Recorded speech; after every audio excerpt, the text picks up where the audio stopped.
शायरों से लफ्ज लेके थोड़े से उधार बोलना ये। ভয় পাওয়ার কিছু নাই, আমি চোর ডাকাত ছিনতাইকারী কিছুই না। বিশ্বাস করেন, আপনাকে দেখার পরে আমার বুকে ব্যথা শুরু হয়ে গেছে।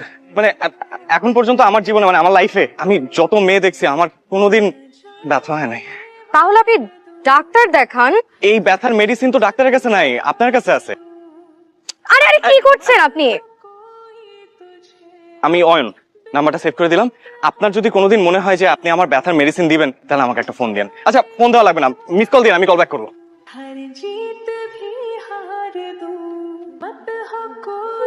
কি ডাকছো কেন? শোনো না, একটা কথা বলতাম। আমার ফুফাতো বোনের ছেলে জয়নাল আছে না? ওই যে কয়দিন আগে ওর বউটা মারা গেল। হ্যাঁ, অল্প কয়দিনের বিয়ে, বউটা মারা গেল। আমি বলছিলাম কি, তো আমার যদি জয়নালের সাথে বিয়ে দেওয়া যায় কেমন হয়? কিন্তু ওর তো দুটো বাচ্চা আছে। তাতে কি? আর